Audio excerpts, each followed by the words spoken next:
अच्छा, हमारा आज का जो टॉपिक है वो है carpal tunnel syndrome. Carpal tunnel syndrome इसको कहा जाता है। असल में ये जो डिजीज है, ये अगर देखा जाए तो हमारे रिस्ट या हैंड पर यहाँ पर कार्पल्स बोन्स होते हैं, तो यहाँ पर एक ट्यूनल है। इसी वजह से इस ट्यूनल का नाम है कार्पल ट्यूनल सिंड्रोम। और यहाँ पर मिडिल नर्व इस प्लेक्सस से होता हुआ, यानी जो हमारे पास नर्व रूट्स है, इस नर्व रूट से हमारे नर्व जो कि मीडियन नर्व कहलाता है, ये मीडियन नर्व इस ट्यूनल से गुजरता है और हमारे जो फिंगर्स यहाँ तक सेंसेशन बनाते हैं। तो अब जो ट्यूनल है, इस ट्यूनल से ये इन फिंगर्स को ये नर्व सप्लाई है, एक्सेप्ट जो लिटिल फिंगर्स है इनके पास। अगर लिटिल फिंगर्स में कोई इशू होता है, यानी नमनेस होता है या टिंगलिंग वगैरह होता है या कोई भी मसला हो या मसल डिस्ट्रोफी हो, तो उसमें हमारा जो मीडियन नर्व है वो मीडियन नर्व इन्वॉल्व नहीं है। अगर मसला ये हमारे पाल्म यानी इस रीजन में कोई भी मसला हो, ये जो हमारे पास ये वाले रीजन कहलाता है, इस रीजन में कोई भी मसला हो तो वो ड्यू टू मीडियन नर्व है, जो कि यहाँ पर जो ट्यूनल है, इस ट्यूनल से जो मीडियन नर्व पास हुआ है, उस मीडियन नर्व अगर पिंच होता है या किसी रिस्ट में फ्रैक्चर की वजह से या रेपिटेटिव या ओवर यूज की वजह से, तो ये जो हमारे पास ट्यूनल है या कोई और भी फैक्टर्स हमारे पास होते हैं, ये सारे के सारे फैक्टर्स हैं।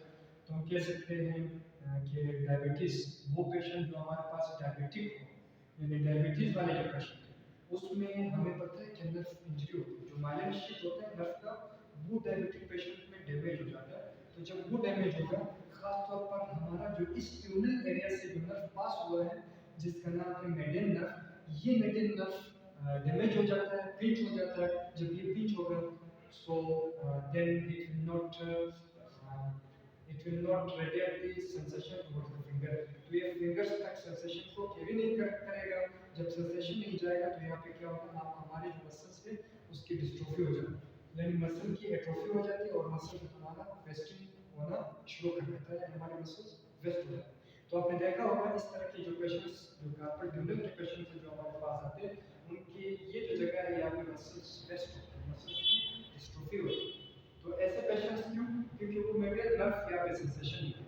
तो सेंसेशन इसके लिए जरूरी है ताकि हमें हाथ को कंट्रैक्ट करे, रिलैक्स करे, यानी जितने भी मूवमेंट हम अपने फिंगर्स को दे रहे हैं, वो फिंगर्स की जो मूवमेंट है वो इस मेडियल नर्व से इनिशिएट होते हैं। ठीक है।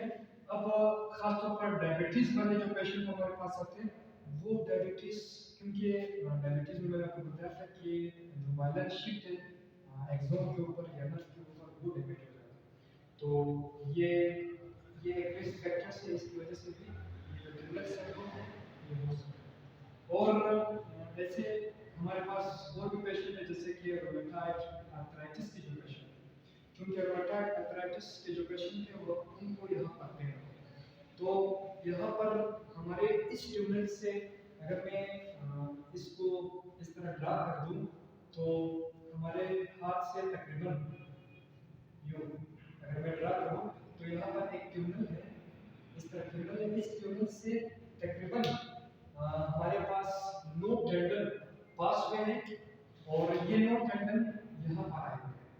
ठीक है, हमारे फिंगर्स पर, क्योंकि इन टेंडन का काम है, टेंडन तो आपको पता है टेंडन का क्या काम है। टेंडन वो धागे, हम फिंगी कह सकते हैं, वो धागे जो मसल्स को, लिगामेंट मसल्स को हड्डी के साथ मिला है, बोन्स के साथ, तो वो धागे जो मसल्स को हड्डी के साथ मिला है उसे हम टेंडन कहते हैं। एक चीज हमारे पास है, एक होता है लिगामेंट। लिगामेंट वो धागे होते हैं जो कि बोन्स को मिलाते हैं, जो बोन्स को बोन के साथ मिला है, उन धागों को हम सिंपली हम धागे कह सकते हैं। तो उनको हम बोन जो मिलाते हैं उनको हम लिगामेंट्स।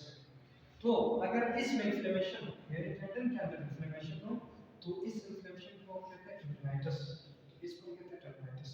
तो रूमेटॉइड आर्थराइटिस में होता क्या है, जो इन्फ्लेमेशन है वो इस टेंडन तक आता है। तो टेंडन आपके इन्फ्लेम्ड होंगे, जब टेंडन इन्फ्लेम्ड होंगे तो यहाँ पे जो मेडियल नर्व पास हुआ है, क्योंकि इस ट्यूनल से, जिसको हम कहते हैं कार्पल ट्यूनल, इस ट्यूनल से हमारा जो मेडियल नर्व है वो भी पास है। तो जब मेडियल नर्व पास है तो ये रास्ता ऑलरेडी इतना नैरो था, तो जब यहाँ पे इन्फ्लेमेशन होगा तो ये और नैरो होगा। तो उस नैरो होने की वजह से वो इसके ऊपर फोर्स लगाएगा और इस नर्व को पिंच करेगा। तो जब भी ये नर्व पिंच हो तो हमारे हाथ में जो सेंसेशन हमें फील होता है वो सेंसेशन होगा टिंगलिंग, यानी हमें टिंगलिंग टिंगलिंग कहते हैं ऐसे लग रहा है जैसे, मैं सिंपल अल्फाज में आपको बताऊंगा, ऐसे जैसे हमारे हाथ में चुनकिया जा रहा है। तो बिल्कुल ऐसे इस तरह के सेंसेशन को हम कहते हैं टिंगलिंग। तो ये सेंसेशन किस वजह से, ये मेडियल नर्व की वजह से। एक्सेप्ट अगर आपके लिटिल जो फिंगर है, जो ये वाले फिंगर्स, अगर इनमें इस तरह मसला आता है तो that is not due to the medial nerve, वो मेडियल नर्व की वजह से नहीं है, क्योंकि मेडियल नर्व सिर्फ और सिर्फ हमारे इस एरिया तक सप्लाई है। तो टिंगलिंग होगा और साथ साथ में नुमनेस होगा, यानी हमारा हाथ जो है जिस रीजन पे ये पिंच वाले नर्व, इस रीजन में हमें नुमनेस होगा और इसी रीजन में क्योंकि सेंसेशन नहीं है तो मसल वेस्टिंग होगा। तो जब मसल वेस्टिंग है तो हमें वीकनेस भी फील होगी, क्योंकि अगर आप किसी चीज को पकड़ते हो तो आपका जो ग्रिप है, आपका मसल जो है, आप वो कमजोर पड़ जाएंगे तो आप किसी चीज को पकड़ नहीं सकोगे सही तरीके से, यानी वो आपसे गिर जाएगा। तो ये जो इश्यूज हैं, ठीक है, और साथ साथ में बर्निंग भी हो सकती है।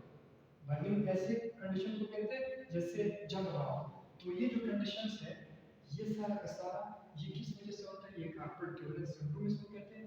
और ये हमारा जो मेडियल नर्व है, अगर वो कंप्रेस हो, मैंने बताया था, और भी ऐसे काम है, अगर आप रोज कीबोर्ड पे बैठे हो, ये भी रिस्क फैक्टर्स, अगर आप रेपिटेटिव टाइप करते रहते हो तो वो जो टाइप है या रेपिटेटिव वर्क होगा, तो उस रेपिटेटिव वर्क से हमारा जो ये ट्यूबुलर है ये तंग पड़ जाता है, या पे हमारे पास इन्फ्लेमेशन होती है। तो उस इन्फ्लेमेशन से हमारा मेडियल नर्व कंप्रेस हो, तो जब मेडियल नर्व अगेन कंप्रेस हो तो ये बस। तो जो मैंने बताया, एक तो रूमेटॉइड आर्थराइटिस जो कि टेंडनाइटिस काज करता है, और टेंडनाइटिस से हमें जो ये कार्पल ट्यूबुलर सिंड्रोम है ये हो जाता है। तो डायबिटीज वाले पेशेंट, उनमें मैंने आपको बताया था रूमेटॉइड आर्थराइटिस। और अगर देखा जाए तो जेनेटिकली ये फीमेल में ये ज्यादा होता है बनिस्बत की चीज के मेल के, क्योंकि फीमेल के अंदर जो ये ट्यूबुलर है ये बहुत नैरो होता है बनिस्बत मेल। तो इसलिए हम कह सकते हैं कि ये जो मसला है, ये मसला जो फीमेल है, फीमेल हजरत में बनिस्बत मेल के बहुत होता है। और साथ साथ में फीमेल ऐसे काम भी करते हैं जैसे कि वॉशिंग हो गया, क्योंकि उसमें रिपीटेटिव आपका हैंड यूज हो रहा है, तो इसलिए उसमें ये मसले हो सकते हैं।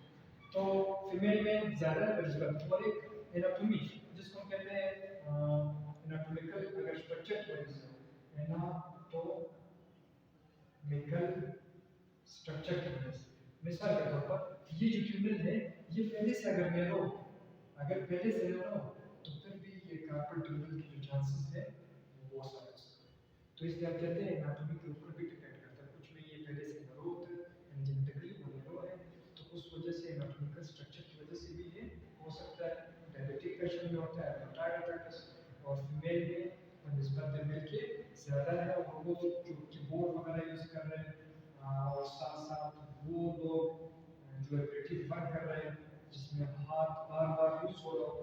अगर कुछ लोग तो अपने हाथ को ऐसे ऐसे हिलाते हैं ताकि उसका नमनेस हो उसका, लेकिन ये तो हल नहीं है। हल ये है कि हमने जो रेपिटेटिव वर्क है उस वर्क को हमने चुनना है, और रात को सोते वक्त आपने स्प्लिंट पहनना है, या दिन के टाइम भी आप स्प्लिंट पहन सकते हैं। और वो स्प्लिंट क्या करता है, ये आपके हाथ को इस तरह एक्सटेंड पोजीशन में रखेगा, और हमें इस टिंगलिंग और नर्वस और वीकनेस से हमें बचाने में मदद है। तो और भी हमारे पास फिजिकल जो ट्रीटमेंट आती है फिजियोथेरेपी, तो आप फिजियोथेरेपी भी करा सकते हो।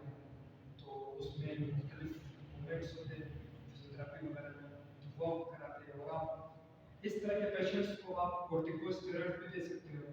कोर्टिको खासतौर पर वो कोर्टिकोस्टेरॉइड्स जो हम इंजेक्ट करते हैं, क्योंकि अगर आप उसको ओरली दो तो वो इतना इफेक्टिव नहीं है जितना अगर हम इनको इंजेक्ट कराते हैं, क्योंकि कोर्टिकोस्टेरॉइड्स स्टेरॉइड्स हैं, कोर्टिकोस्टेरॉइड्स एक स्टेरॉइड है जो इन्फ्लेमेशन और स्वेलिंग को रिड्यूस करता है। तो कोर्टिकोस्टेरॉइड्स भी हम दे सकते हैं। और हम क्योंकि पेन होते हैं, नुमनेस वगैरह होती है, तो हम एनसेड वगैरह भी दे सकते हैं। एनसेड जो non steroidal anti inflammatory drugs हैं, चूंकि ये इन्फ्लेमेशन और पेन और ये एनर्जेसिक वगैरह होते हैं। तो हम ये दे सकते हैं ताकि इन्फ्लेमेशन भी ना हो और पेन भी ना हो। तो इसमें हमारे पास ग्लोफिन आते हैं, वो ग्लोफिन आता है, बाकी बहुत सारे आते हैं जैसे कि नेप्रोक्सिन, वो भी एसिड में हमारे पास है, नेप्रोक्सिन है और डिक्लोफेनेक है, एंडोबिट वगैरह कैप्सूल होते हैं, उसको अर्थराइटिस रूमेटॉइड के लिए यूज होता है। तो ये सारे के सारे हम दे सकते हैं। अगर इनसे भी ठीक ना हो तो फिर हम क्या कराते हैं, हम जो डॉक्टर्स वगैरह होते हैं वो क्या कराते हैं, सर्जरी कराते हैं। और वो सर्जरी ओपन सर्जरी भी होती है जिसमें इस लिगामेंट्स को काट लिया जाता है ताकि यहाँ पे स्पेस यानी प्रॉब्लम स्पेस ज़्यादा, तो जब स्पेस ज़्यादा हो तो अगेन हमें इन सब चीज़ों से रिलीफ, यानी हमें टिकलिंग से, नमनेस से, वीकनेस से और जो बर्निंग सेंसेशन हमारे हाथ के अंदर है उनसे भी हमें रिलीफ होगा। तो ये सारे के सारे इनके ट्रीटमेंट में आ रहे हैं। और अगर हम डायग्नोसिस उस पे जाए तो आपका जो डॉक्टर है वो सबसे पहले आपका फिजिकल एग्जामिनेशन करेगा। तो फिजिकल एग्जामिनेशन में वो जैसे कि फेलन टेस्ट हो गया, फेलन टेस्ट करवाएगा, इंशाल्लाह एक दिन मैं फेलन टेस्ट के हवाले से भी बताऊंगा। तो फेलन टेस्ट करवाते हैं और आपके डॉक्टर्स आपके रिलैक्सेशन कंट्रैक्शन को चेक करते हैं, आपके ग्रिप को चेक करते हैं, आपके अंदर जो सेंसेशन है किस एरिया पे सेंसेशन कम है वो देखते हैं। और बाकी जो हमारे पास एक्सरे वगैरह का ताकि एक्सरे से हमें जो बाकी चीज़ें हो वो रोल आउट हो। अगर कोई फ्रैक्चर है या कोई ट्यूमर्स वगैरह बन रहे हैं तो उनको रोल आउट करने के लिए हम एक्सरे करा सकते हैं। तो हम एक्सरे करते हैं और आपके डॉक्टर्स जो है वो आपको ईएमजी यानी इलेक्ट्रोमायोग्राफी ये भी कराते हैं। इसमें छोटे छोटे इलेक्ट्रोड्स वगैरह होते हैं जो आपके मसल्स के अंदर डालते हैं, फिर आपको कहते हैं कि आप मसल्स को कंट्रैक्ट किया रिलैक्स करें। तो ये एक न्यूरो सर्जन ही कर सकता है, एक अच्छा न्यूरो सर्जन ही ये एमजी या नर्व कंडक्टिंग स्टडी करा सकते हैं। तो उसमें ये है कि उसमें एक मॉनिटर लगा होता है, उसमें बकायदा उनका रेस्ट पोजीशन पे कितना इसकी इलेक्ट्रिकल एक्टिविटी है हमारे मसल्स की, और जब आप कंट्रैक्ट कर रहे हो उस वक्त इसकी इलेक्ट्रिकल जो एक्टिविटी है मसल्स के अंदर वो कितना है, तो वो कौन मालूम करता है, ये इलेक्ट्रोमायोग्राफी।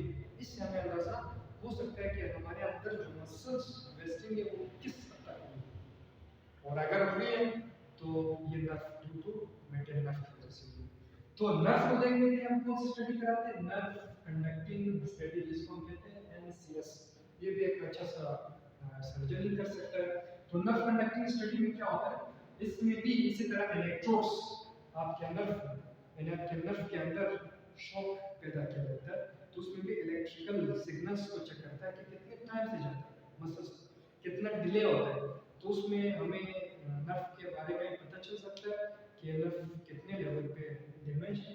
तो ये सारे के सारे जो है ये उसमें आते हैं डायग्नोसिस वगैरह में। तो डायग्नोसिस में आप हिस्ट्री भी पेशेंट से ले सकते हो, फिजिकल एग्जामिनेशन भी कर सकते हो, आप उसकी ग्रिफ्ट वगैरह को भी चेक कर सकते हो, आप उसके मसल टेस्टिंग को भी चेक कर सकते हो। वो तो आपको दिख जाएगा कि मसल किस हद तक डैमेज है या ट्रॉफी है।